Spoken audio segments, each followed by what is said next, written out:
Olá pessoal, então para complementar o S4 seria interessante a gente entender bem como é que funciona o Soft Start, né?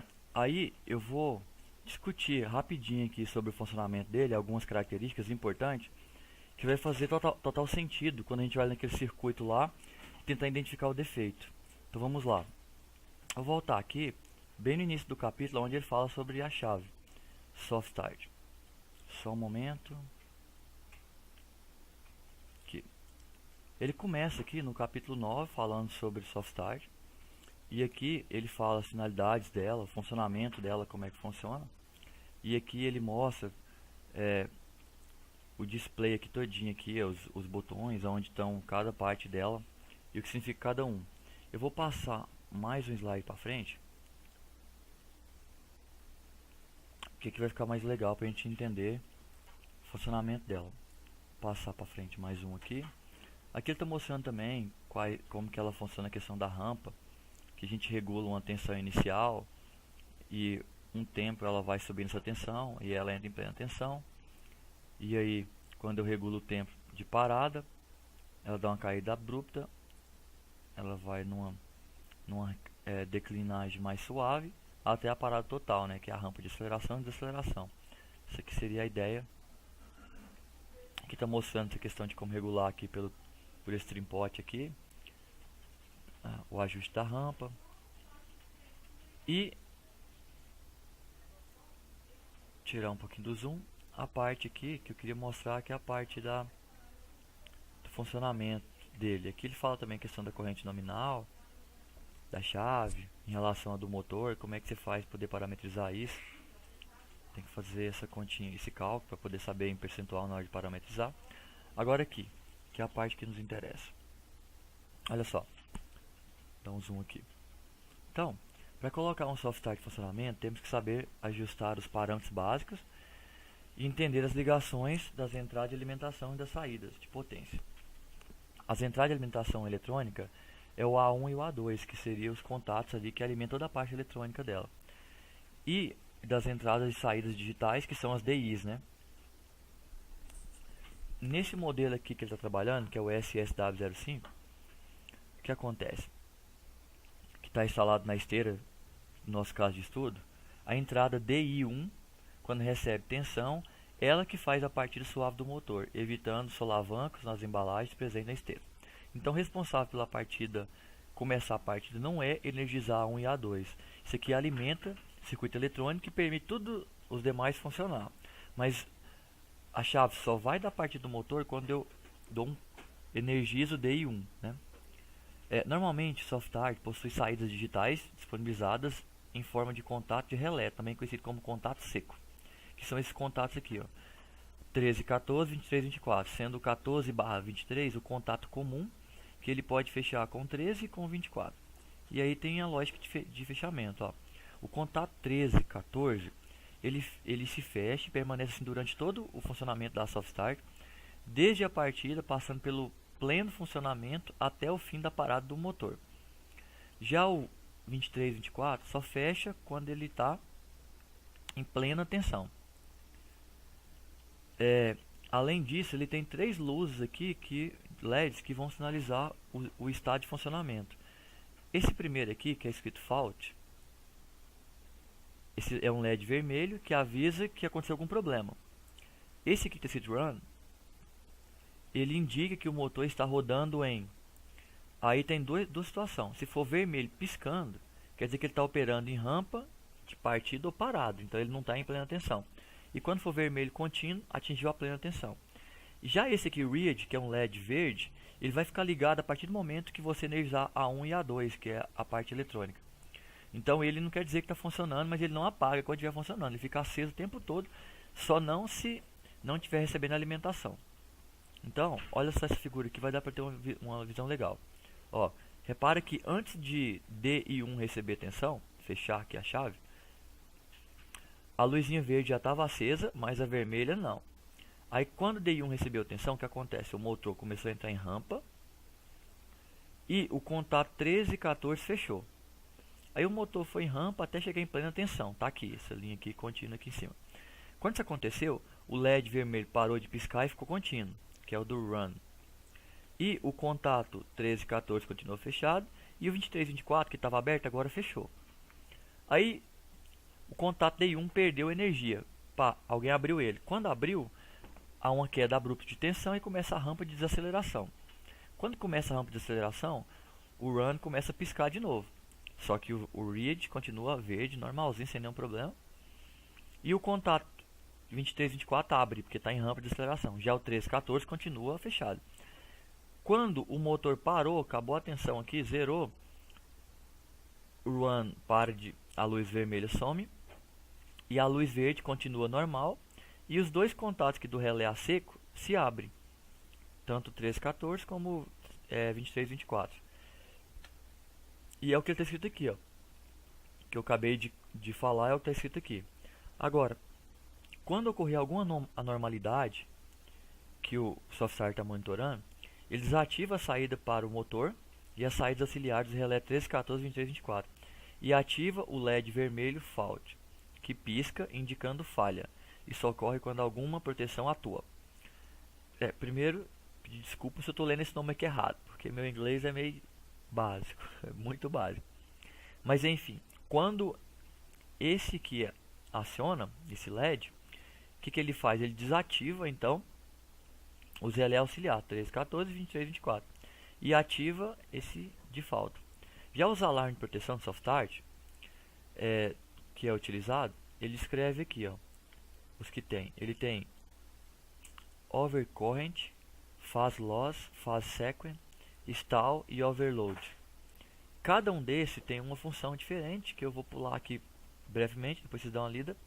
E aí, só para continuar aqui, quando o SoftStart desligar e sinalizar algum alarme, ou seja, quando o LED estiver piscando, significa que ocorreu alguma anomalia. Nesse caso, precisamos verificar qual alarme está sendo indicado e resolver o problema ocorrido no momento no motor, na máquina ou na instalação elétrica. Para colocar o motor novamente em funcionamento, então estava em falta, o que você tem que fazer? Tem que resetar o SoftStart. E como é que eu faço isso? Tem três formas de fazer. Primeira forma, desenergizar e energizar a parte eletrônica, é a 1 e a 2. Se eu fizer isso, eu reseto a minha chave. Outro jeito é dar um pulso na entrada digital DI2. Se eu der um pulso nela também, der um pulso de tensão, ele reseta. E o terceiro é pressionar o botão de reset, que é embutido no interior do painel frontal. Ele tem um botão de reset que você pode acionar também. Então esses três jeitos, esses são três formas de você conseguir fazer isso. Agora, mais informação. Esse modelo aqui, esse modelo aqui SSW05, ele controla somente duas das três fases da rede. Só que tem modelos que controlam as três fases, que vão para o motor e exercem o melhor controle sobre ele. Entretanto, o custo dos equipamentos com melhor controle é mais caro. Os SoftStart convencionais, apesar de toda a tecnologia empregada, não realizam um perfeito controle do motor, pois controlam simplesmente a tensão e limitam a corrente fornecida ao motor. No entanto, encontramos SoftStart mais sofisticados que controlam ainda outras grandezas elétricas, o que o torna capaz de controlar indiretamente o conjugado do motor. Chamamos de controle de conjugado. Esse tipo de SoftStart tem tecnologia Torque Control System, TCS, ou seja, sistema de controle de torque, e exerce um controle melhor e mais efetivo do motor. Então, os convencionais só controlam a tensão e limita a corrente. Mas a gente tem modelos especiais que eles fazem controle do torque também, que é aquela força de giro do motor ali. Então, a vantagem, qual que é a vantagem do SoftStart com controle de conjugado? É que pode ser instalado em máquinas e em processos com conjugado de partida mais elevados, com conjugado variável de sistema, como bombas ou ventiladores, e também podem ser aplicados a cargas com conjugado constante, como centrífugas, serras de fita, trituradores e compressores. Então, assim, quando a minha carga exige um controle do conjugado, tem um conjugado constante ou variável, talvez seria interessante eu ter um SoftStart que tenha um controle mais refinado nesse conjugado. Agora, como que funciona ela, né? A forma mais comum de instalação de SoftStart é aquela usada para partir de um motor em um único sentido de giro, como pode ver no diagrama a seguir. Então aqui, ele está mostrando aqui o bem básico, como é que eu faço para dar uma partida com a SoftStart. Usei aqui um disjuntor motor para proteger tanto o SoftStart como proteger todo o circuito em si, está protegendo o motor aqui, que a corrente está passando por aqui, e também o soft start, que a corrente vai passar por dentro dele. E para proteger aqui a alimentação, eu usei fusíveis. F1 e F2 protege a parte eletrônica, o A1 e A2. E aqui eu coloquei uma chave que vai acionar o contato DI1, que toda vez que eu der um pulso aqui, essa chave é de duas posições, quando eu mudar aqui do 3, 4, que é a posição aberta aqui, e colocar ele na posição fechada, 1, 2, ele vai fechar e vai energizar constantemente DI1. O contato 314 vai fechar, mas eu nem vou usar ele. E aqui eu já dou partida no motor em rampa de aceleração. O que ele disse lá atrás está aqui, ó. Perceba que ele não tem controle nas três fases. Essa fase não é controlada, ó, não tem nenhum tiristor aqui nela. Só essas duas aqui que é controlada. E esse contato NA que tem aqui do lado é para ele fazer o controle de bypass. Que ele tem como fazer bypass. O que é esse bypass? É quando ele já deu a rampa e o motor entrou em plena tensão, ele tira a corrente que está passando pelos tiristores para não danificar eles com o tempo e deixa ela passar por esse contato normal fechado. Então é como se soft start saísse e tivesse somente um contato NF aqui ligando direto o motor. Então esse é o papel desse contato aqui para fazer bypass. Então observe que soft start é alimentado pela rede elétrica fase, protegido por um disjuntor motor. Além disso, o motor é conectado diretamente à saída do soft start, né? Então conecta direto. E a alimentação da eletrônica A1 e A2 é protegida por fusíveis. Na entrada D1 temos a alimentação controlada pela chave S1 de duas posições, fixas, aberta e fechada.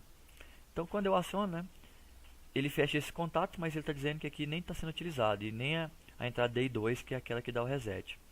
Então nesse caso, se eu quisesse resetar, eu teria que tirar a energia de A1 e A2 aqui, eu não queria te resetar. Então era abrindo o disjuntor motor, que aí ele perde energia aqui, né, para resetar caso de alguma falha. O funcionamento é muito simples, né, como a gente já comentou. O funcionamento é simples. Para fazer a partida suave do motor, o usuário movimenta a chave S1, que fecha o contato e energiza a entrada digital, D1. E quando D1 recebe tensão, o soft start aciona o motor, fornecendo-lhe uma tensão que aumenta a cada instante e fazendo a rampa de aceleração conforme ajustado nos trimpotes, né, ou nos parâmetros da IHM. Então tem como ajustar pelo trimpote, como a gente viu lá atrás, ou tem como os parâmetros. Eu pego o manual do soft start e vejo quais os parâmetros que eu tenho que ajustar para poder controlar tempo e valor de tensão das rampas. Então, decorrido o tempo de rampa, o motor recebe plena tensão da rede por meio do relé bypass, presente no interior do soft start. Nesse momento, o motor já se encontra em plena rotação. Então, aqui agora, para fazer a parada suave do motor, o usuário movimenta a chave S1 para abrir o circuito.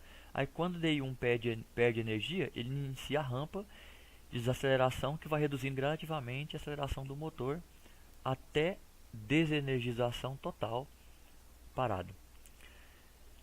Se ele estiver em off, né, lá no ajuste, ele não vai realizar a rampa de aceleração. Assim, quando eu desligar S1, o motor para abruptamente, instantaneamente, caso eu queira e eu possa fazer isso, né. Outro jeito de fazer essa partida, agora já com o controle por botões pulsadores, é utilizando os contatos relé a seco. Olha só como é que é a ideia. Ele novamente protegeu aqui por fusível A1 e A2, e aqui ele colocou uma chave normal fechada e uma normal aberta, que quando for fechada dá um pulso energiza DI1. Mas como ela é só um pulso, que ela não é de duas posições, então quando eu tirar o pulso, o DI1 teria que desligar. Mas por que não vai desligar? Por que DI1 não vai perder energia? Porque depois que eu dou o pulso, eu fiz um jump aqui no 4, e esse jumper que eu fiz aqui, ele está ligado diretamente no comum 1423, que é o contato comum, e saindo para o 13, ele fecha aqui antes da chave que vai abrir e fechar do pulso, já que a anterior é sempre fechada. E o que isso acontece? Lembre, quando eu dou um pulso em S1, o contato 314 fecha na hora, e aí tirei a energia de DI1, ele abre. Mas como ele fechou e aqui já fechou, quando eu tirar parar de fazer pressão na chave S1, o contato 1314 faz um selo e mantém soft start energizado. E aí o único jeito de desligar o soft start é se eu vir aqui, ó, e apertar o S0, aí eu vou e desenergizo ele. Então é o que ele está explicando aqui. Aí que ele fala de um caso que relata um caso que aconteceu, E aqui ele está mostrando como que eu faço para poder instalar ela, que era aquele caso lá anterior lá que ele está explicando. Como é que eu faço para instalar um motor com inversão de rotação usando soft start. Aí ele usou uma ideia aqui, fez um diagramazinho de comando, só pensando na lógica de comutação dos contatos, dos contatores K10 e K20. Então a ideia aqui é o seguinte: S0 ainda é o cara que vai desligar o contato DI1, e A1 e A2 não tem nenhuma chavezinha, então quer dizer, a alimentação do soft start é direta. Beleza. Quando eu aperto S1, o que acontece? S1 ele vai abrir aqui o contato 1 e 2 e não deixa K20 energizar, que o K20 não pode entrar com K10, senão vira um curto. Então isso aqui é uma garantia de segurança. E ao mesmo tempo ele fecha energia para K10, que fecha seu contato de selo aqui, ó, e mantém o barramento aqui ligado direto DI1. E o motor está rotação sentido horário. Para mim fazer ele girar em sentido anti-horário, não tem como eu fazer abruptamente.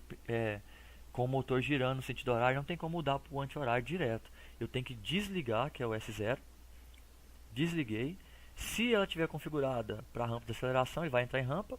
Se não, ele desliga abruptamente. E quando eu apertar S2, eu primeiro abro aqui na linha de K10 para garantir que ele não entra. E fecha aqui para K20 e o motor gira no sentido contrário. Então assim, isso é como que funciona a soft start. Por que eu fiz questão de martelar isso? Para a gente entender aqui no material como é que é a lógica aqui de funcionamento aqui então do nosso diagrama. Eu vou vir aqui no conteúdo do curso e vou vir bem aqui no conteúdo do curso, vou entrar aqui e vou vir bem aqui na desafio 1, na OS 4, que é a última OS. E aí eu vou habilitar primeiro aqui o flash, que está desabilitado. Ele vai voltar de novo a tela, eu vou lá entrar de novo em desafio 1, OS 4, para eu poder achar os documentos aqui da atividade. Esperar que o computador deu aquele velho bugzinho. Ok. Carregou. Então aqui ele dá a documentação técnica. Eu vou abrir ela, já é suficiente para a gente dar uma olhada. Quando ele vai pensando aqui em abrir ela, o que mais ele fornece? A entrevista com o usuário, que é a mesminha da OS1, né? Que ele fala que estava funcionando normal, mas no dia de hoje aqui para ele parou de funcionar. E ao acionar o botão de energização do sistema, a sinalização de painel operante se manteve apagada. Então não apareceu a sinalização do painel ali de que está operando. Tentei mesmo assim dar a partida no motor da esteira, mas o mesmo não funcionou. Então não teve jeito.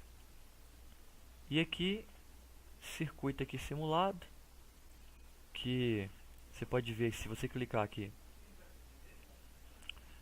na verdade que é instruções, né, para poder ver como usar a questão do simulador aqui, o que eu tenho que observar e como é que ele faz, quando dá os erros lá, o que eu tenho que fazer. Então é o material que ele fornece. Aqui para coletar dados, clica aqui, ele vai abrir um arquivo também. Vamos abrir esse aqui que ele já abriu aqui pra gente já o diagrama de funcionamento. E eu quero mostrar aqui pra vocês que é mais ou menos aquilo que a gente estava vendo. A única diferença em relação àquele é que esse soft start aqui tem os contatos do relé térmico aqui já incluído aqui nele, né? Mas você pode ver, ó, ele tem aqui o bypass também, tem uma fase que liga direto, que a gente viu. Tem um contato A1 e A2, que se não for energizado, ele não vai alimentar a parte eletrônica. Então esse contato que nunca vai fechar, posso dar pulso o dia inteiro. O relé que nunca vai detectar nada, porque o eletrônico não está funcionando. E essa lâmpada aqui também só vai acender quando eu pressionar S8, mas quando eu tirar o dedo de S8 ela apaga, porque o que mantém ela fechada depois que o S8 sai é energia vindo aqui do positivo, passando pelo 1314 e vindo aqui nela. Mas se esse contato não fecha porque o eletrônico está funcionando, então essa lâmpada nem acende e nem essa. Então, como ele falou que nem as luzes acendia e podia dar partida funcional, então se essa lâmpada não está acendendo, eu já vejo que essa H11 aqui, ele até falou errado, falou que ela representa o ligado, mas não. O H11 representa o desarme, que é no caso quando der alguma anomalia. O H12 que representa o ligado. Nenhuma das duas não acende, então não tem anomalia. E essa aqui porque possivelmente o 1314 está funcionando. O único jeito do 1314 não funcionar é se eu não dar um pulso em S8. Ah, mas se eu der um pulso em S8 Se eu testar lá e ver que o pulso está passando, e mesmo assim ela não estiver fechando, aí pronto, eu já matei o problema, que o problema pode ser na energização do soft start. Aí eu vou ver se tem algum problema no S7 aqui, se a tensão está chegando aqui no terminal, e se estiver chegando normal, aí eu já vou condenar a chave, algum problema na eletrônica dela. Porque esse aqui é o funcionamento dela. Eu queria comentar dela só pra gente ver que realmente tem uns errinhos aqui, ó. Então, por que o S7 também é reset? Porque, como eu disse pra vocês, se eu tirar a energia de A1 e A2, eu reseto o soft start. Por isso que ele escreveu reset. O S8 liga porque é o pulso aqui que vai mandar pro DI1 e vai fazer ela ligar o motor. O S9 desliga, que é o contato normal fechado, que tira a energia de DI1. Aí o F4 é o relé térmico aqui, né, que ele vai mandar tensão aqui direto e só vai abrir aqui caso o relé aqui encontre sobrecarga. E as lâmpadas estão invertidas aqui no caso, né? A gente viu aqui pela lógica que ela está invertida. E aqui ele está mostrando assim. Aqui era pra gente ver a questão do circuito que não tá conseguindo carregar ele, né? A gente viu que o problema aqui de tentar utilizar o simulador direto aqui no material online é isso, é que o link do simulador estava com problema, a gente tinha que fazer um monte de coisa para dar certo. Então o que estava disponível aqui é isso. Aí o que eu queria passar para vocês era como é que funciona a chave soft start e como é que funciona esse circuito e como é fácil você diagnosticar um erro quando você entende o que tinha que acontecer aqui. Então, pelo usuário falar que nem as iluminação de painel estava acendendo, pronto, ela não está recebendo energia ou está queimada. Mas ele tentou ligar o motor nem ligou, então não é a lâmpada queimada não, porque o motor também não liga. E agora? Aí, testando as tensões, você vê se a lâmpada é queimada, mas já sei que não é, porque o motor não liga. Se o motor não liga, DI1 pode ser que não está recebendo o comando. Aí você testa a chave S8 e S9. Não, está chegando tensão aqui DI1, então não é DI1 não. E o eletrônico, está com problema? Quem é que manda energia para ele? 13, 14, né, que é o contato normal aberto, e o 11, 12 que é o normal fechado dela, que é uma chave de duas posições. Testa, estuda e verifica. Aí a gente consegue descobrir. Então essa era a ideia, pessoal, de passar para vocês o funcionamento dela, que aí fica mais simples você entender na hora que está testando as tensões no diagrama para ver o que é esperado acontecer. Só consigo testar direitinho quando eu entendo de fato como é que funciona o diagrama aqui, como é que funciona a lógica.